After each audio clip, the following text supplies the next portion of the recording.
Have you ever wondered what challenges many millionaires and business moguls faced at the beginning and throughout their money journey? Were there issues in their relationships? Divorce, broken families, born in poverty, small towns, adopted, given away at birth, born to teen parents, teen pregnancy, trauma such as molestation as a young child, raped, bullied, had a child or children who died prematurely, faced scandals, lawsuits, lost millions and billions of US dollars, school dropouts, job loss, serious health issues, and the list goes on.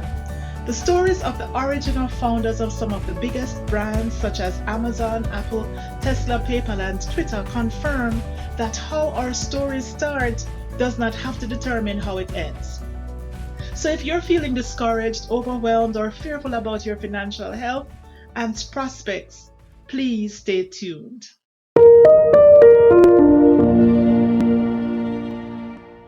Welcome back. I'm Angie Marie, and this is my YouTube channel, Simple Secrets to a Happy Life. This channel focuses on topics that bring happiness, joy, and tranquility, such as travel, money, family, and relationships. Today we'll talk about how to get out of financial trouble and start over, and how to do it when we're feeling discouraged, trapped, lost, or frustrated about our finances. I'm going to be honest with you though. Financial recovery and maintaining financial health are tough. It is definitely not a piece of cake. If I were to assess the most difficult areas of life, it would be building and sustaining financial growth. It takes a lot of effort, sacrifice, focus, and determination. But hey, we can do it if only we are willing to learn how and put in the work. It often requires moving to other places, sometimes away from where we were born, whether temporarily or permanently. Now, I'm not saying, however, that you cannot remain where you were born and excel financially. Not at all. The tycoons about whom I chose to share my thoughts in this video all moved at some point in their journey. In some cases, their parents were or are immigrants. I also know what it's like to relocate with financial well-being and improvement as significant objectives. Having experienced financial discouragement on several occasions, I offer some simple truths on staying encouraged when your circumstances are not great and when you need to regain your financial health. You have been trying to get ahead. You go to YouTube perhaps, or maybe YouTube comes to you with videos showing people talking about making millions or thousands or even hundreds of dollars each day. You try, but somehow it has not worked out for you. So you feel scared, you feel stuck. The prospects seem frightening, and somehow you see this video. Thank you so much for taking a moment to listen one more time. Why do we want to be financially healthy? If you are a giver, you want to be doing well financially. If you care about meeting the needs of your family and loved ones, of course you want to be economically healthy. And if you want to live responsibly and take care of yourself and your responsibilities, it is imperative to do well with your money. In this discussion, I mentioned famous people who have faced financial distress at some point in their lives, not because we want to be them, but because their stories are inspiring. From them, we can learn how to overcome discouragement with money, recover and rebuild, because they did just that to the point where they're recognized globally due to the products or services they created. So, remember that while we may never be exact replicas of Steve Jobs, Elon Musk, or Oprah Winfrey collectively, we were never intended to be any of them. Instead of others with distinct assignments, we were designed to be ourselves, capable of growing and achieving our full potential while learning from those who have been there and excelled. We'll not discuss stocks in this video, investing, markets, or anything similar, because discouragement requires us to address foundational matters such as our mindset before choosing where and how to invest. So that is for another video. This video focuses on 3 fundamental issues to help us overcome discouragement with money, get out of financial trouble, and regain our financial health. Number 1, mindset hacks for financial health, rebuilding yourself, and rebuilding your life. I remember the feeling I had. It was as if it were yesterday after selling my assets back home and sending the money to a contractor to rebuild a space overseas, only to find out later that it was all a rip-off. I mean, the frustration of not being paid rent for an extended period by tenants who refused to leave my property while also refusing to pay, and feeling stuck because a national moratorium prevented landlords from evicting tenants for non-payment during the COVID-19 pandemic. So I was in trouble. The grief of losing loved ones who passed on, betrayal in friendships, the pain of financial losses, and the suffering from financial setbacks, from that feeling of having the rug pulled beneath you after a failed relationship. It is normal to feel the pain of loss and grief when faced with such situations. I had to remind myself that these are only temporary setbacks. That was the first mental reset that I knew I needed to keep moving forward. When faced with serious hurdles, we can choose to adopt either a prosperity mindset or a scarcity mindset. This means that we accept that the setbacks we face are temporary. That is what the prosperity mindset does. And that we have the power to attract an abundance of money. So we know that the law of attraction works also with money. We start by setting a goal of how much money we wish to have to enable us to do what we would like, to give, to serve other people who are in need, and also to live our best lives. To have a good report after year 1, I believe that we start with a month at a time, and to get to 1 month, we look at 1 week at a time, and ultimately before we can get to a week, we look at 1 day at a time. That is the mindset. The next thing we do is we choose each day to be grateful for everything. This is very effective. Focus on what we do have, not what we do not have. Make a list of your blessings every day, no matter how tiny or unimportant they may appear. For instance, the fact that we can get up out of bed, to be functional, go out and produce, and succeed in our area of work or study, regardless of what it is that we do. Being able to taste, smell, see the sky, or feel the winds on our body. As long as we are still alive, there is hope, even when things are not going as we would like. Our subconscious mind will remain focused on our objectives and direction if we believe it. If we declare it, write it down and anticipate it. I find that many people have a problem with writing down goals, but believe me, it does work. Even if you're writing it down on your phone in the notes or on your computer or on a piece of paper, write the vision down. Get rid of any self-limiting beliefs, such as the notion that you'll never recover or that money is exclusively for specific individuals and not for you. Instead, we use daily affirmations and focus on personal development.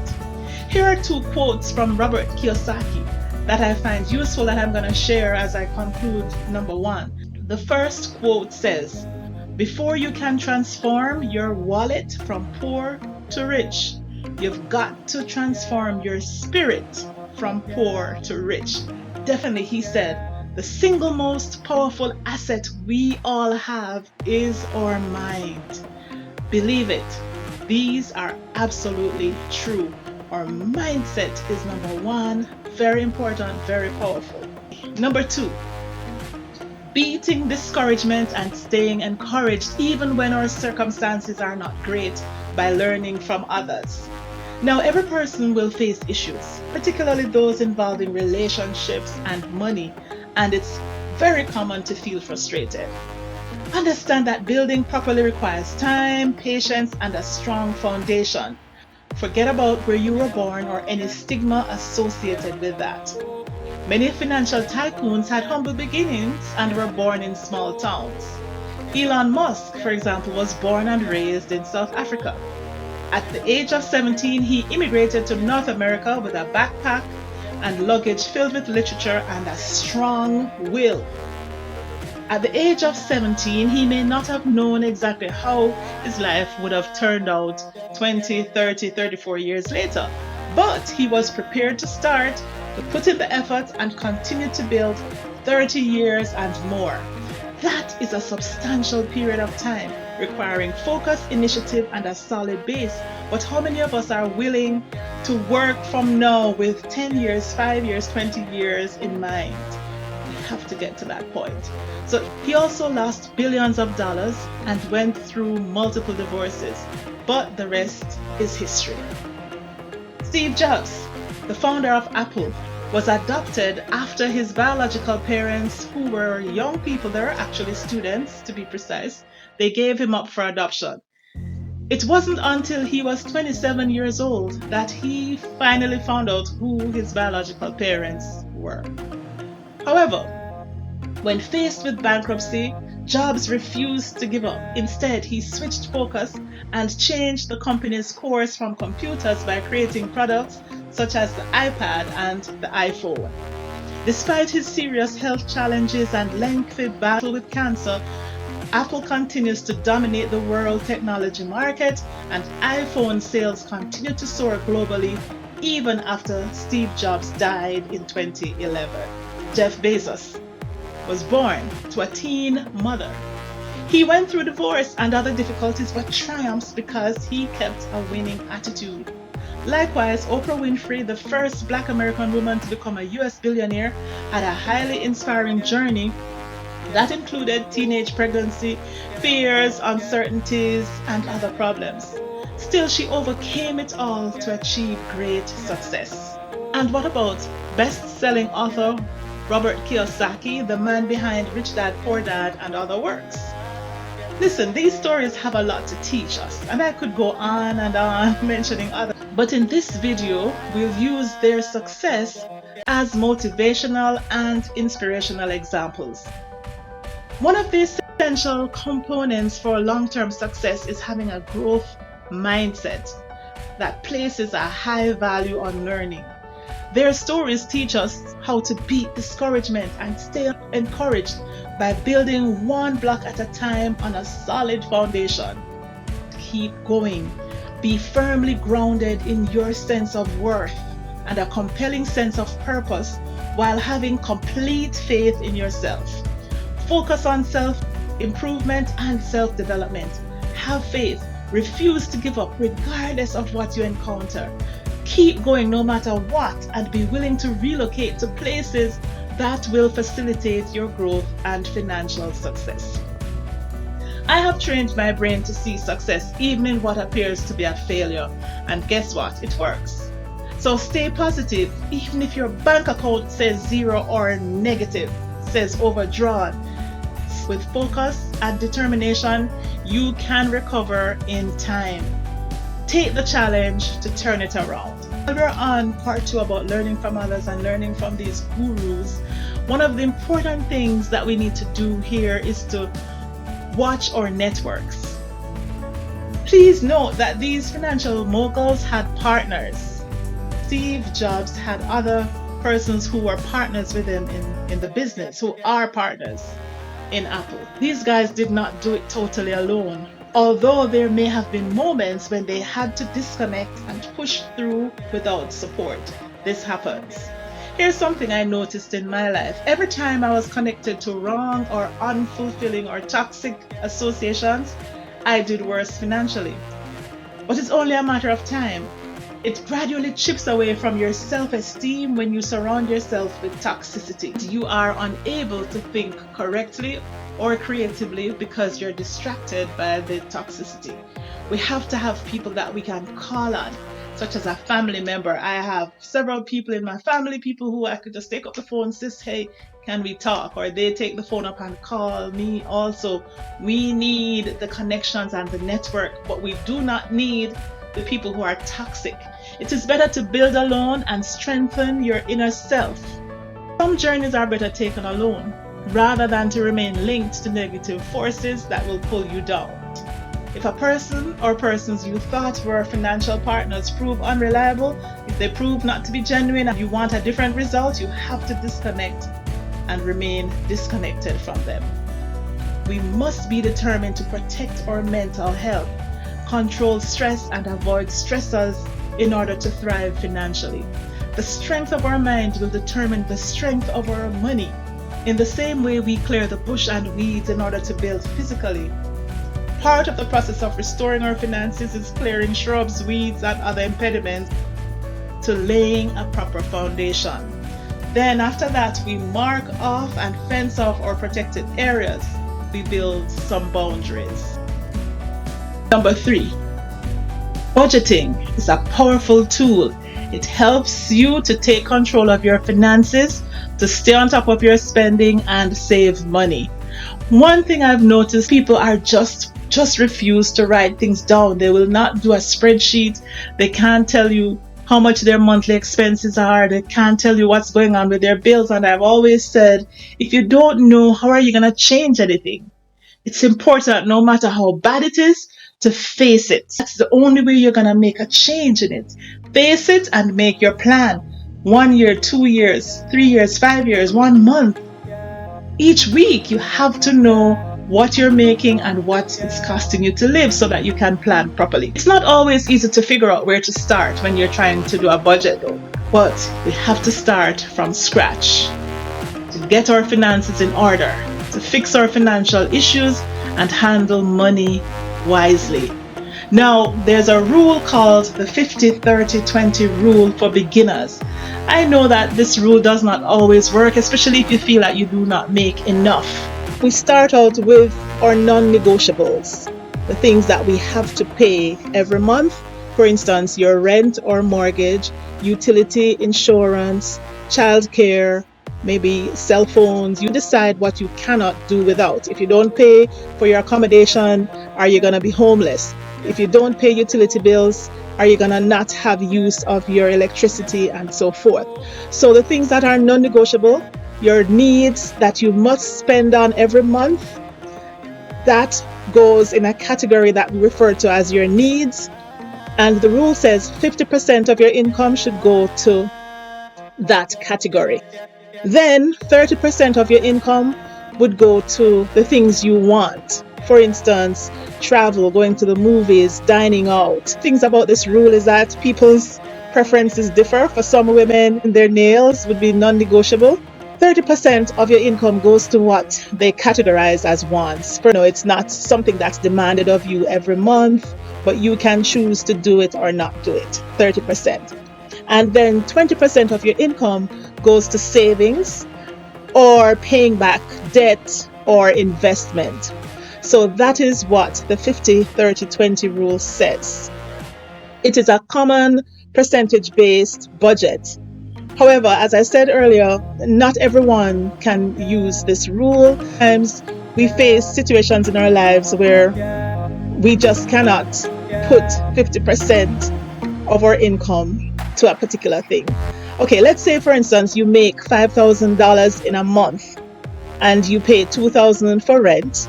Come follow me. $2,000 for rent, $200 for utilities, $1,000 for childcare. Already needs would be more than a half, because your rent is $2,000, then utilities, that's $3,200 already for just those 3 items, and your income is $5,000. 50% of $5,000 would be $2,500. So already your needs exceed 50% of your income. That means is that you'd have to reduce the amount you spend in the other areas. So your budget might not be 50-30-20. It would be 90% for your needs, which are non-negotiable. What about when you make $5,000 but you're spending $7,000 on needs? What that means is that you're living above your means and would have to make some serious adjustments, either to move to a more affordable home and or increase your income. The point here though is to see where you're at, plan, make lifestyle adjustments, and stick to your plan. There are lots of spreadsheets and apps online that you could get to literally help you with putting in numbers and making your budget so that it works. One that is in my description, which I think is very good, but again it all depends on the individual and what will work for you. There are other budget methods, such as what we call the zero-based budget. To share some behavioral adjustments we can make daily, which can have significant long-term influence on our finances, such as pairing and bringing lunch rather than purchasing lunch, cooking at home sometimes rather than dining out too often, relying on public transportation if available, you can do that, and deciding to sell items that you're really not using. Positive daily affirmations state that one, declaring what you want, expecting it, believing, and moving in the direction that will facilitate your declarations through the law of attraction. It's our choice. We can choose to budget, do the spreadsheets, be good to yourself, prioritize properly, take care of your responsibilities, and life gradually will bring you to where you need to be. Do not underestimate who you are. You're doing a job now maybe, and somehow you've been advancing in your job. What that means is that you have something inside of you that can do even better. Do not underestimate small beginnings, but just keep going. So there we have it. Really appreciate the fact that you chose to spend this time with me by sticking it out to the end of this video. I'm hoping it was helpful for you. And I ask you one favor again, if you have not yet subscribed, please go ahead and hit the subscribe button so that you provide the support so that I can continue to prepare and share content such as this. Content relating to travel, money, family relationships, the things in our lives that keep us joyful and happy, sharing about the mistakes that we make and how to overcome them, and just some of my own personal life experiences. I do appreciate you. You are the best part of my channel. This is Angie Marie, wishing you a great rest of your day, and I'll see you in the next video.